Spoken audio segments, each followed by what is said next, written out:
On fait le chemin un petit peu à l'inverse là, mais c'est pas grave, tous les chemins mènent au Rivaux.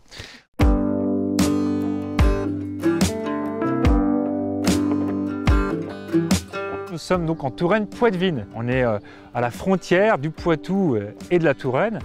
Et ce positionnement fait qu'on a en effet édifié un château, le Rivaux. L'histoire du Rivaux est marquée par la famille des Beauvau. C'est une vieille famille d'Anjou qui était très proche des comtes d'Anjou. Et ces Beauvau ensuite vont s'approcher des rois de France et vont obtenir en 1440 la charge du château du Rivaux. Et là, les Beauvau vont faire du Rivaux un château fort avec tout son système défensif, ses fossés secs, ses douves sèches.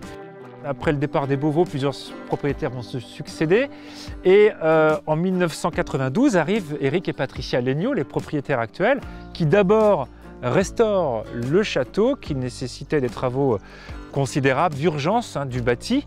Et puis ensuite, Patricia Legnaud, qui est architecte paysagiste de formation, a souhaité recréer des jardins qui existaient. C'est vrai, là où nous sommes dans le verger, il y avait un verger mais sans arbres. Donc il a fallu reprendre tous ces jardins et imaginer ces jardins sur une thématique que sont les contes de fées.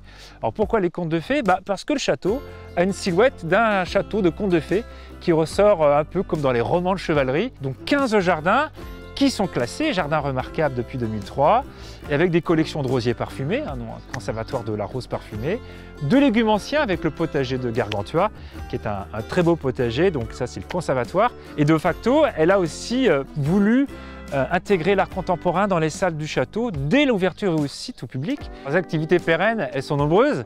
Bon, d'abord, bien sûr, le site ouvert au public entre avril et mi-novembre avec plein d'animations pour les enfants, parce que le Rivaux, on dit souvent que c'est le royaume des enfants. Et puis, on a des activités connexes, 2 restaurants, la Table des Fées, qui est labellisé Clévert, avec bien sûr des produits locavores, on est sur des circuits très courts. Et un nouveau restaurant, le Jardin Secret, qui se trouve derrière moi dans la cour du château.